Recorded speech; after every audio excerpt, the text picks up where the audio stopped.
وصلى الله تعالى ونفعنا به وبعلومه في الدين والدنيا والآخرة إلى قوله رضي الله عنه. الحكمة الثامنة والأربعون قال رضي الله عنه: إذا عملت الطاعة فانظر إن شئت في بدايتها التي كانت بحول الله وقوته وحسن توفيقه، وبذلك ينتفي الإعجاب ويبقى شهود المنة لله تعالى. وإن شئت نظرت في نهايتها التي هي جزيل الثواب وحسن المآب، وعنده تعظيم الرغبة وتخف المداومة والأول أتم. وإذا وقعت منك المعصية فإياك أن تنظر إلى بدايتها التي هي التقدير، فيدعوك ذلك إلى الاحتجاج على الله، وهو أعظم من المعصية، ولكن ينبغي أن تنظر في نهايتها التي هي عليم العقاب وشديد العذاب، وعنده تبادر إلى التوبة وتعظم الرهبة. Alhamdulillah wa syukurulillah ala ni'amillahi zahiran wa batinan, wassalatu wassalamu ala rasulillah sayyidina Muhammad bin Abdillah wa ala alihi wa sahbihi wa man wala, wa la hawla wa la quwwata illa billah. Ausikum wa nafsi bi taqwallah. Bersyukur kita kehadirat Allah kembali mempertemukan dan menunjukkan kita di tempat yang mulia, melanjutkan daripada kajian Al-Hikam lil Imam Al-Qutb Habib Abdullah bin Ali bin Muhammad Al-Haddad. Pada hikmah yang ke-48 adalah hikmah yang menjelaskan bagaimana manusia berinteraksi kepada Allah di dalam ketaatannya dan juga terhadap maksiat kepada Allah. Pada hikmah ini terbagi menjadi dua pembahasan. Yang pertama, beliau mengatakan idza amilta ta'ah, wahai kalian, jika kamu melakukan satu perbuatan taat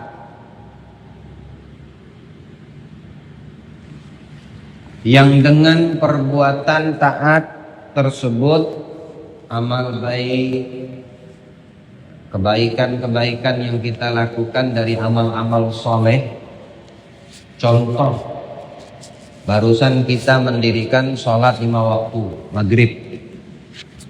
Setelah sholat maghrib, sekarang kita melakukan kebaikan yang berikutnya, duduk i'tikaf, belajar ilmu agama, memahami daripada syariat Islam.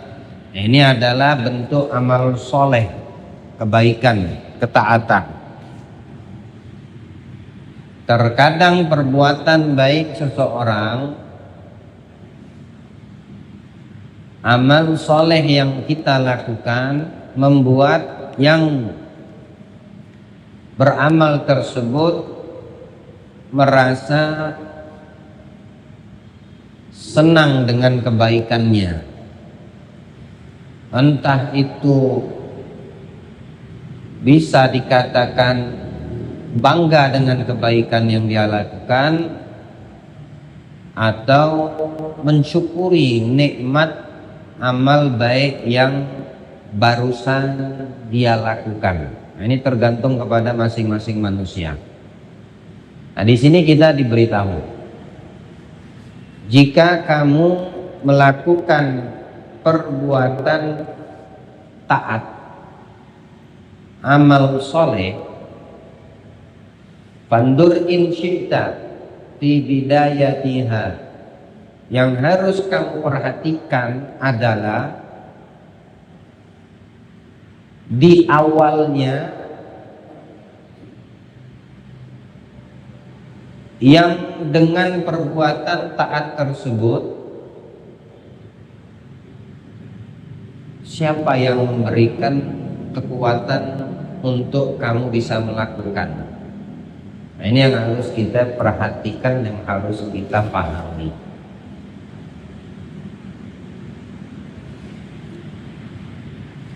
Anda bisa berdiri sholat maghrib barusan, atau jika Allah panjangkan umur nanti isya berjamaah, kan itu perbuatan taat, kewajiban dari ketaatan yang kita persembahkan. Saat ini yang sedang berjalan, nafas kita duduk di dalam perkumpulan yang baik, mendengarkan lantunan Al-Quran, hadis, kemudian kalam ulama, fatwa-fatwa ulama. Ini kan perbuatan taat. Nah, di dalam perbuatan taat ini, bagaimana cara kita berinteraksi, bermuamalah? Beliau Imam Haddad mengatakan, coba kamu perhatikan, adakah perbuatan taat yang saat ini kita lakukan itu karena kekuatan yang ada pada kita, kemampuan yang ada pada diri kita, atau semua itu Allah yang menganugerahkannya? Ini yang harus kita pahami.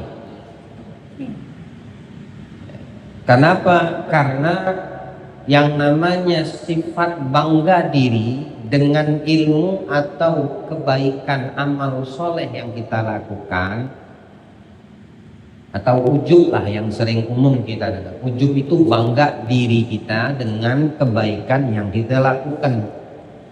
Ada orang yang ujub dengan ilmunya, ada orang yang ujub bangga diri dengan amal baiknya. Itu bisa didapati di dalam bentuk ketaatan kita kepada Allah, dan ini bahaya. Jadi menyikapi perbuatan taat kita kepada Allah, atau bagaimana kita bersikap dengan kemaksiatan yang kita lakukan karena keteledoran bukan kesengajaan, atau karena sebab tergelincir bukan dengan unsur sengaja, itu bagaimana cara kita menyikapinya, bagaimana kita bermuamalah, memberikan respon dari taat yang kita lakukan, merespon balik dari maksiat yang tidak sengaja kita lakukan. Nah, ini pertama pembahasannya kalau taat. Anda bisa buka baca Al-Quran, itu kan perbuatan taat. Kemudian Anda membaca Al-Quran itu 10 juz. Nah, ini perbuatan amal baik ini kadang-kadang membuat dirinya kagum dengan amalnya. Wah, 10 juz saya baca hari ini.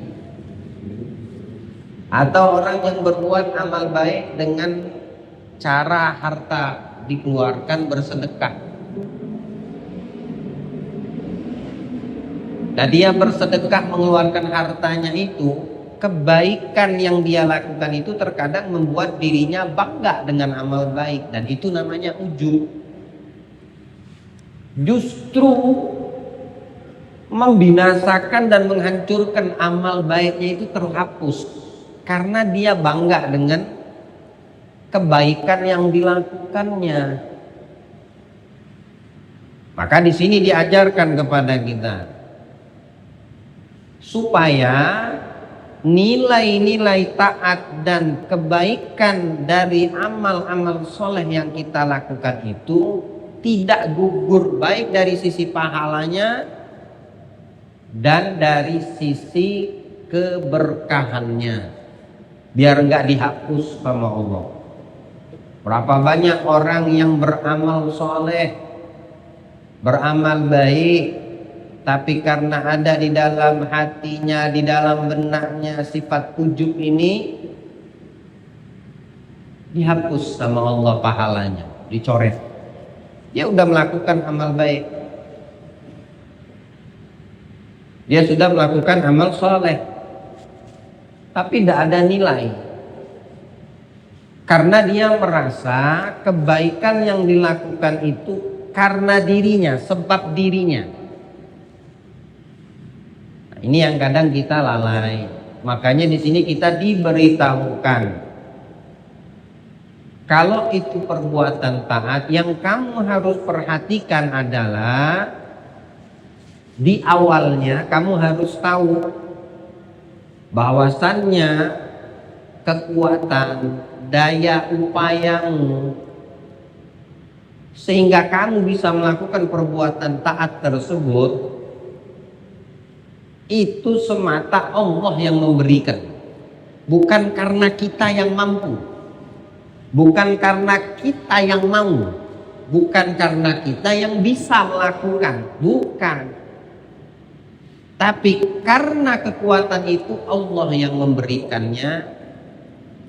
Kemampuan dan upaya melakukan taat itu Allah yang mendatangkannya. Dan itulah yang dimaksudkan daripada dzikir la haula wala quwwah. Tidak ada daya upaya, wala quwwah, dan kekuatan. Daya upaya di sini ulama mengatakan untuk apa? Untuk melakukan perbuatan taat. Tidak ada daya upaya aku bisa mendirikan sholat 5 waktu. Tidak ada daya upaya aku bisa mengeluarkan hartaku di jalan Allah untuk membantu. Tidak ada daya upaya aku bisa bertahan di masjid ini saat ini menunggu datang waktu Isya menuntut ilmu. Tidak ada daya upaya pada diriku. Wala quwwah, dan tidak ada aku punya kekuatan untuk menolak perbuatan maksiat. Tidak ada kekuatan pada diriku untuk menghindar daripada apa yang dimurkai sama Allah. Illa terkecuali billah, itu datangnya dari Allah. Ini harus kita pahami ini. Berapa banyak orang tertipu dengan amal kebaikan lalu dia menduga itu karena sebab dirinya. Tidak, bukan. Kita mampu berbuat baik itu karena semata Allah yang berkehendak kamu mampu melakukannya. Allah bilang di dalam Al-Quran, wa hum yahsabuna annahum yuhsinuna sun'a. Mereka, ya ini orang-orang yang beramal baik, mengira telah banyak melakukan perbuatan yang baik. Padahal tidak. Artinya maksudnya amal baiknya secara zahir dia lakukan, tapi nol di sisi Allah, nggak ada nilai. Nah, ini yang kita kadang harus selalu mengantisipasinya, supaya kebaikan ketaatan yang kita lakukan ini pahalanya itu tetap mengalir atau terjaga sampai waktunya kita menuai, waktunya kita panen sendiri. Orang menanam bibit itu penuh dengan harapan, padi, jagung, harapan mereka satu saja, hasil panennya bagus, cuaca bagus, nggak ada badai, nggak ada banjir. Orang menebar bibit ditambah, harapan dia satu aja, hasil panennya bagus. Kagak ada predator di dalamnya yang menghabiskan bibit, kagak ada apapun yang bisa membahayakan itu bibit petambak. Setelah dia merawatnya itu tambak, harapannya bibit yang ditebar itu menuaikan hasil yang bagus. Kita begitulah juga. Ibadah dan taat yang kita lakukan seumur hidup kita, itulah yang kita tebar, kita tanam. Menuainya nanti, menuainya, panennya nanti.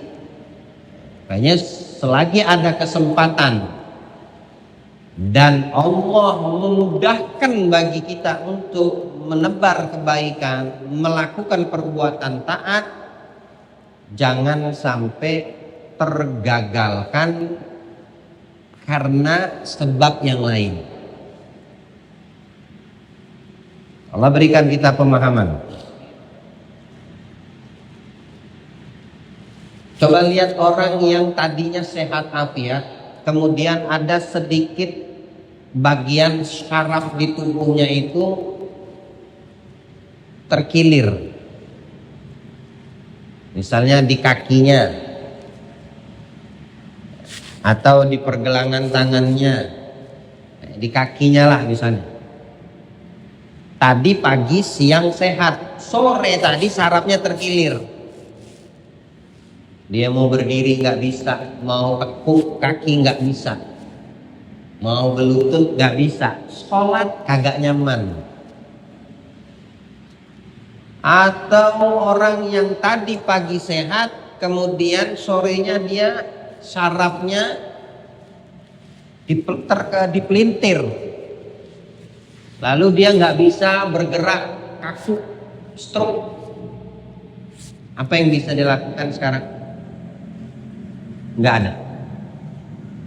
Hanya bisa merenung, berharap, doa di dalam hati yang terlintas, meminta kepada Allah segera diberi kesembuhan.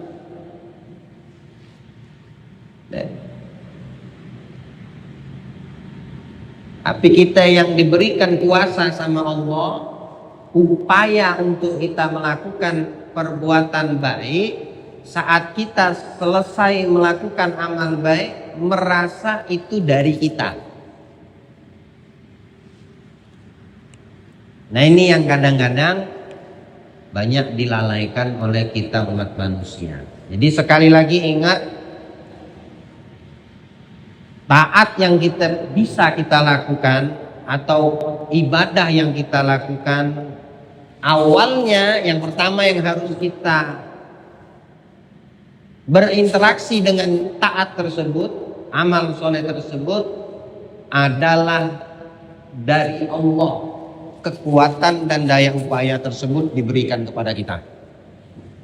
Dan yang kedua, itu disebabkan karena taufik dari Allah. Taufik dari apa itu taufik? Seperti yang Allah firmankan di dalam Al-Quran, kalimat taufik itu cuma ada satu. Wa ma taufiqi illa billah. Wa ma taufiqiya illa billah. Dan adapun taufik, aku datangnya kecuali dari Allah.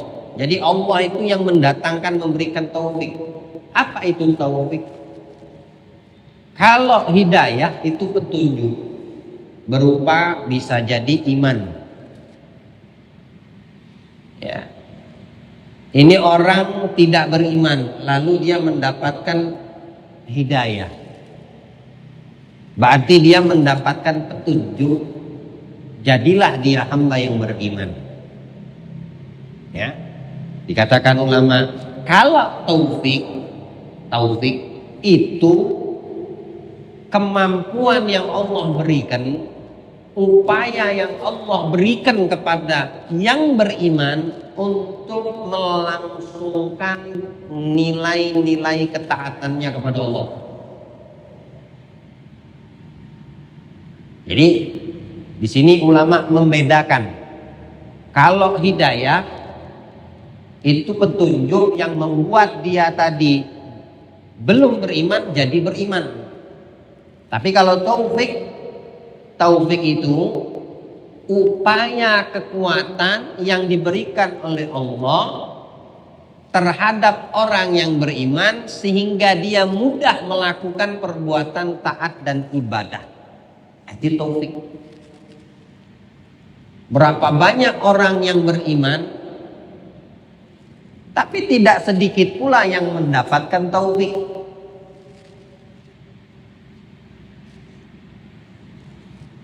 Ada yang beriman tapi tidak mendirikan sholat. Ada yang beriman tapi tidak berpuasa Ramadan. Ada yang beriman tapi dia tidak mau mengeluarkan zakat bagi yang wajib mengeluarkan zakat, mau zakat harta atau zakat fitrah.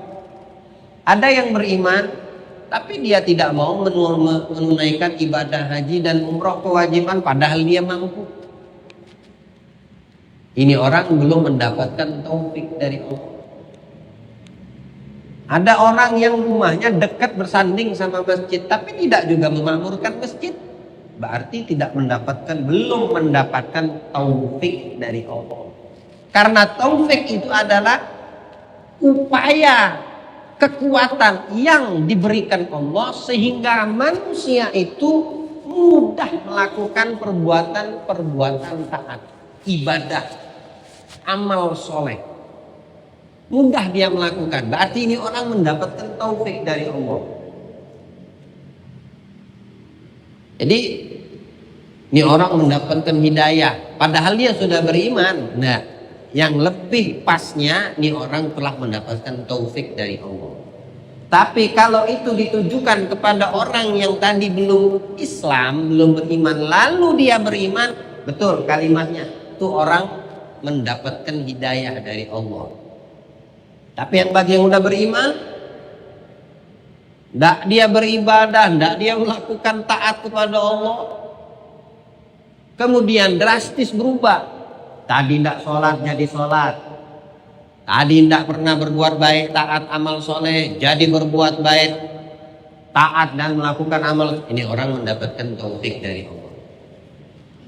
Tadi tidak pernah hadir majelis, sekarang dia hadir majelis ilmu. Ini orang mendapatkan taufik dari Allah.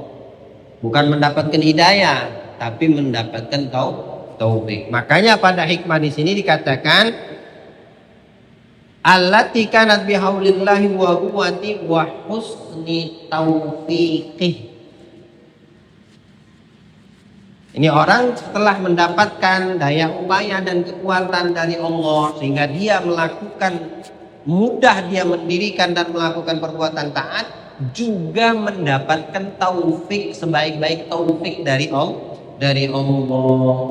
Tergerak hatinya untuk berbuat amal baik. Allah berfirman di dalam Al-Quran,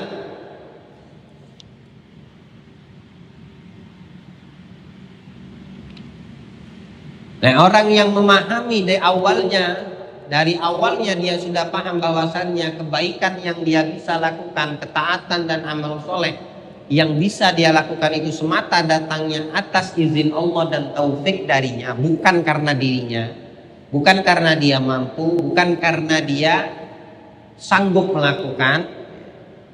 Ada orang yang mampu dan sanggup tapi belum mendapatkan taufik dari Allah. Tidak, dia akan melakukan perbuatan baik, tetap dia akan berat melakukan. Kamu mendirikan sholat, di dalam rumahmu ada anggota keluargamu yang tidak mendirikan sholat.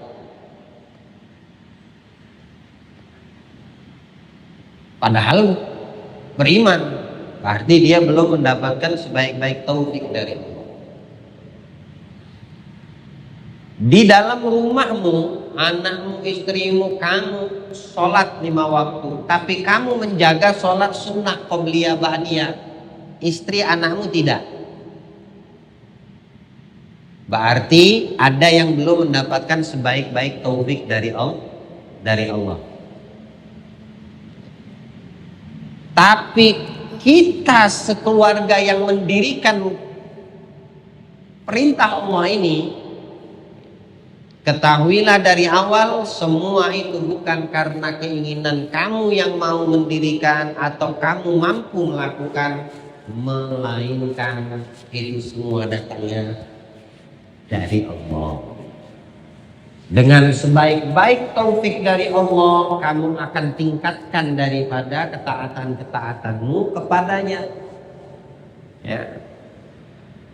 Jika itu terjadi dan cara berpikir kita seperti yang pertama ini dijelaskan, dari awal, dari pertama kita sudah memandang aku mampu untuk membaca Al-Quran bukan karena aku mau membaca. Aku mendirikan sholat bukan karena keinginanku semata, tapi semua ini atas kekuatan dan daya upaya dari Allah. Aku mampu melakukan serta diiringi dengan sebaik-baik taufik darinya. Ini kalau orang cara berpandangnya seperti itu, wabidzalika yantafil ijab, maka akan tersisihkan sifat ujub dari diri manusia tersebut. Aman dia daripada sifat bangga dengan kebaikan yang dilakukan. Kalau tidak dia memandang berinteraksi dengan Allah seperti itu, walaupun dalam bentuk ketaatan yang dilakukan, khawatir ujub akan merusak kebaikan dan amal soleh yang dilakukan. Takutnya seperti itu. Ini orang susah dibantu sama dia dengan harta baik, bukan itu. Taat atau bukan taat, itu dinamakan taat. Ada orang kelaparan, kamu belikan beras, kamu bantu dia, kamu hidupkan ekonominya, kamu tanggung dia karena ini orang susah. Tiap bulan kamu siapkan kebutuhannya, minyaknya, gulanya, berasnya, sagunya, supaya dia bertahan hidup. Kamu yang handle. Kemudian datang waktunya, sekarang kembali. Dia yang tadi sulit menjadi makmur.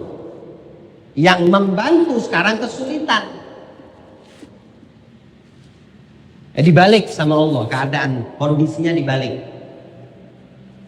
Lalu yang tadi dibantu lupa sama yang membantu.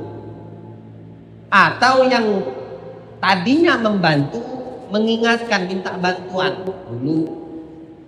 Tolong bantu ana butuh. Yang dipintai bantu dah mau bantu. Lalu yang membantu, yang minta bantuan ngomong, kamu tuh dulu hidup susah. Kalau bukan aku bantu kamu dulu, kalau bukan karena bantuanku, mau makan saja kamu tidak bisa ketolongan.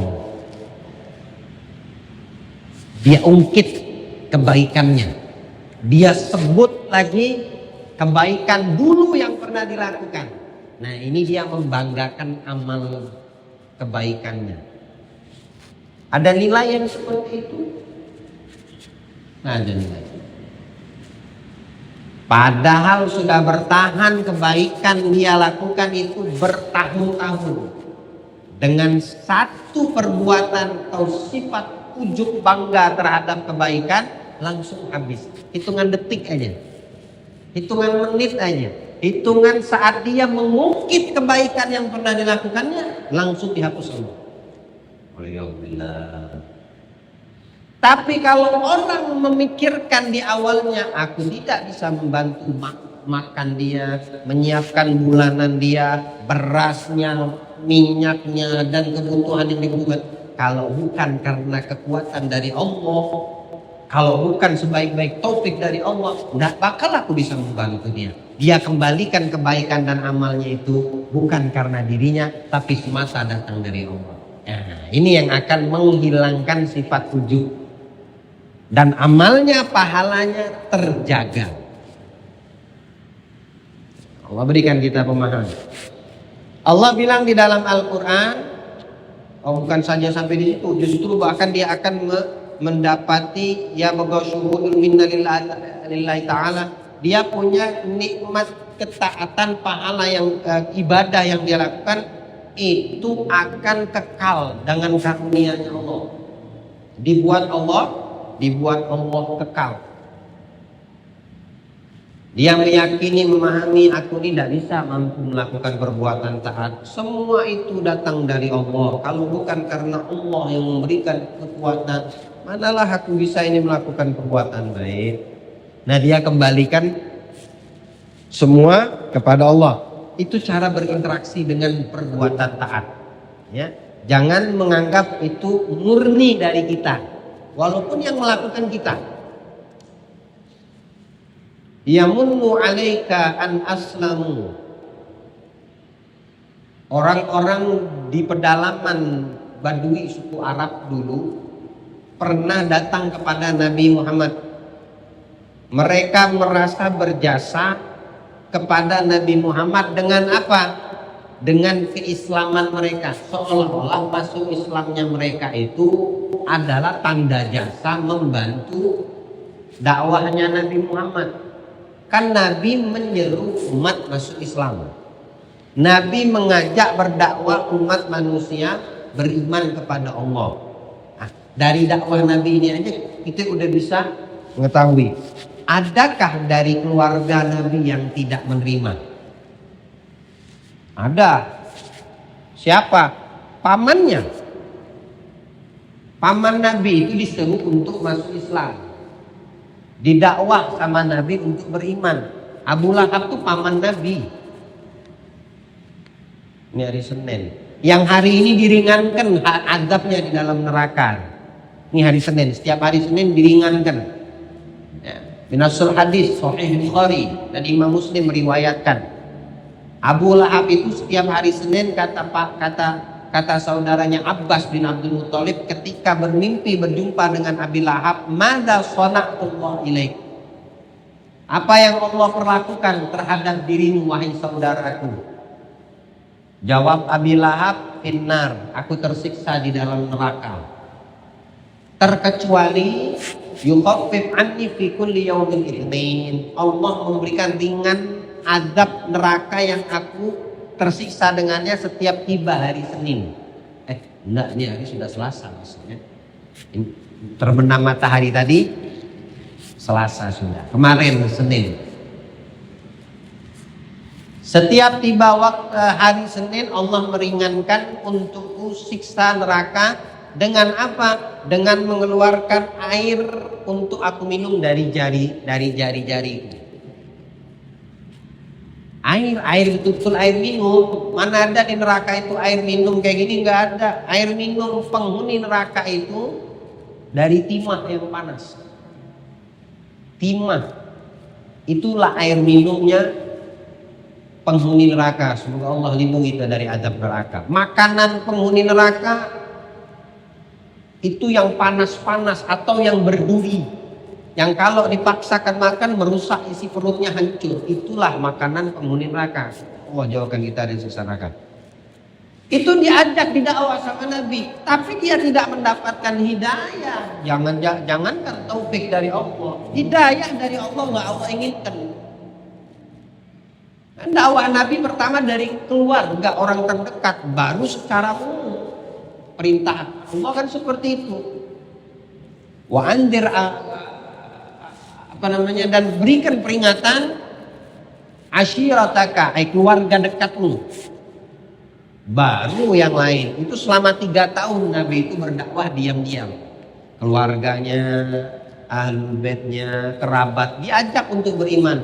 Ada yang beriman, ada yang tidak. Termasuk salah satu Abi Lahab, paman kandung Nabi. Ya karena memang Allah tidak menginginkan hidayah untuk dia. Mau diapakan?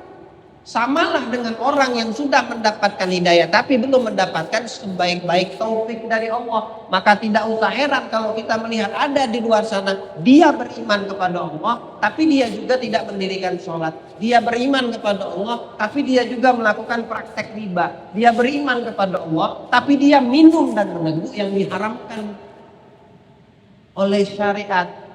Ini yang dibutuhkan taufik dari Allah. Kita doakan semoga mereka mendapatkan taufik dan semoga Allah menjaga iman dan taufik kita. Abi Lahab tidak mendapatkan sama sekali dari hidayah Allah Subhanahu wa taala. Datang orang Arab berkata kepada Nabi seolah-olah masuk Islamnya mereka ini karena mereka berjasa kepada Nabi. Ya Muhammad, kami sudah masuk Islam. Lihat, makin banyak orang yang memeluk Islam. Dijawab sama Allah. Pengakuan mereka ini Al-Quran menjelaskan. Yamununa alaika an aslamu. Mereka itu merasa telah memberikan jasa dengan masuk Islamnya mereka. Bilang Allah, qul, katakan, sampaikan kepada mereka wahai Muhammad, la tamunnu alayya islamakum. Islam kalian masuk Islam itu bukan tanda jasa. Balillah yamunnu alaikum, tapi Allah yang melimpahkan karunia-Nya sehingga kalian masuk Islam. Jadi nggak ada masuk Islam kalian itu sebagai bukti jasa untuk dakwah Nabi Muhammad. Buktinya pamannya nggak mendapatkan hidayah. Jadi itu adalah karunia dari Allah, nikmat dari Allah untuk kalian yang masuk Islam.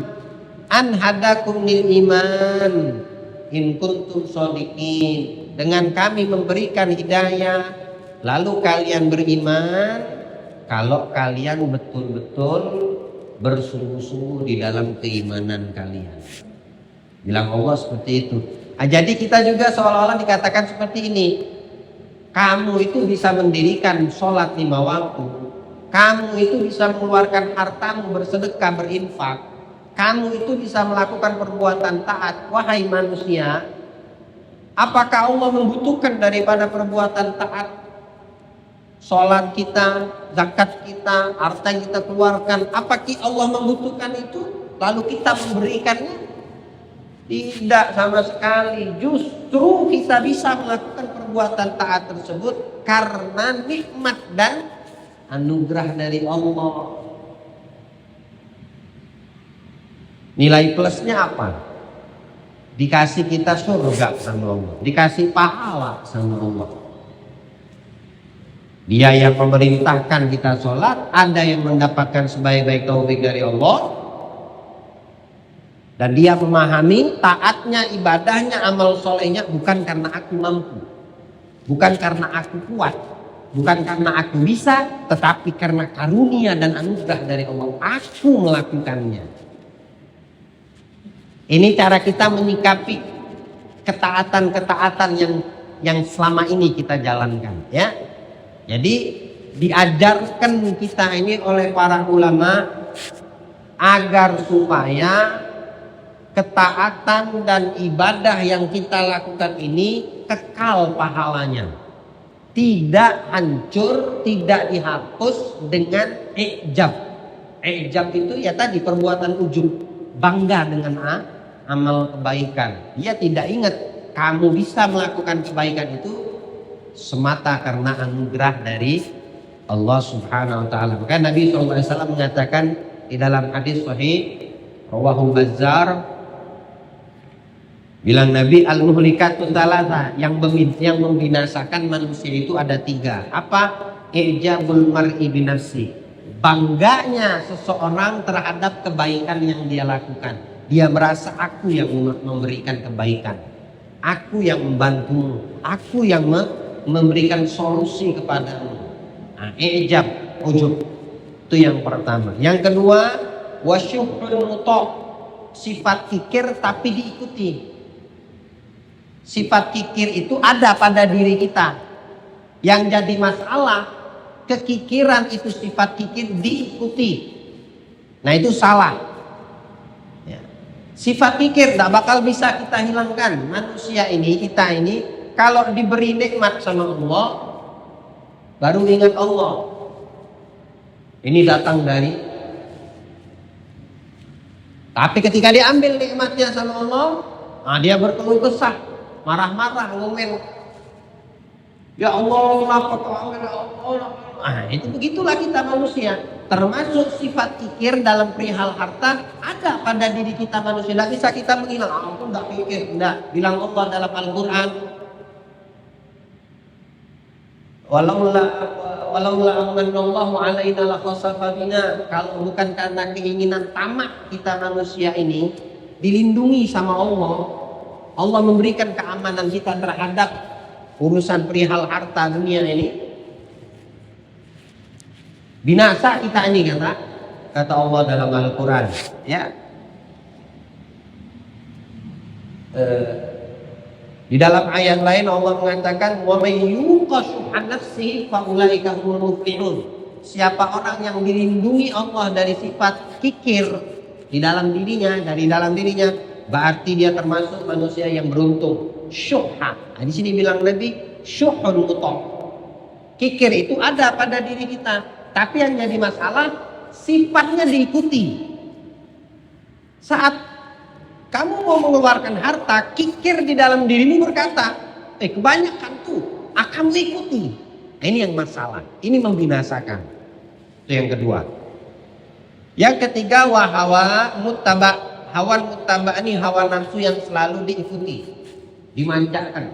Semua hawa nafsunya pengen ini, pengen itu, pengen ini, diikutin sama dia. Mestinya dilawan. Jangan semua keinginan hawa nafsu diikuti. Nah, inilah pembahasan pada malam ini karena waktu.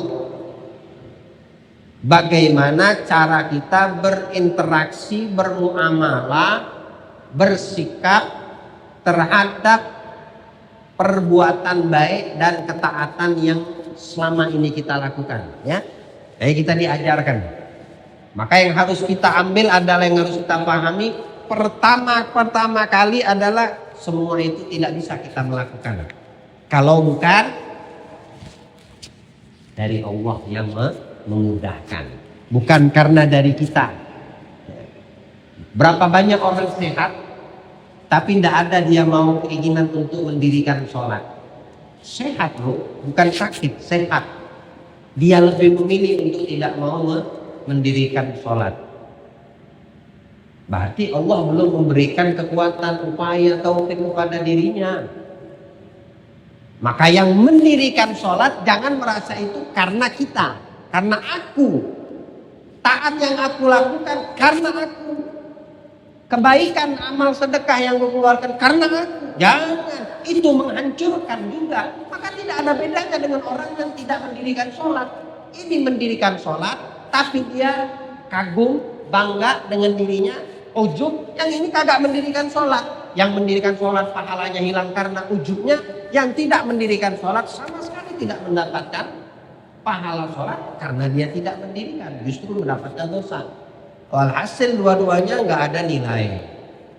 Ya, Allah berikan kita pemahaman insyaallah, sehingga amal ibadah yang kita lakukan, ketaatan yang kita lakukan, kebaikan yang kita lakukan kekal di sisi Allah pahalanya hingga tiba waktunya. Allah akan memberikan kitab amal kebaikan tersebut penuh dengan isi pahala kebaikan yang dijagakan Allah untuk kita waktu masih hidup di dunia. Amin ya rabbal alamin. Allahumma inna nas'aluka al-'afwa wal 'afiyah wal mu'afata daima fid din wa dunya wal akhirah. Allahumma la tahrimna khaira ma 'indak bi syarri ma 'indana fadlan wa ihsana. Allahumma inna maghfiratuka awsa' min dhunubina wa rahmatuka arja 'indana min a'malina. Rabbana atina fid dunya hasanah wa fil akhirati hasanah wa qina adzabannar. Wa sallallahu ala sayyidina Muhammadin wa alihi wasallam. Alhamdulillah rabbil alamin.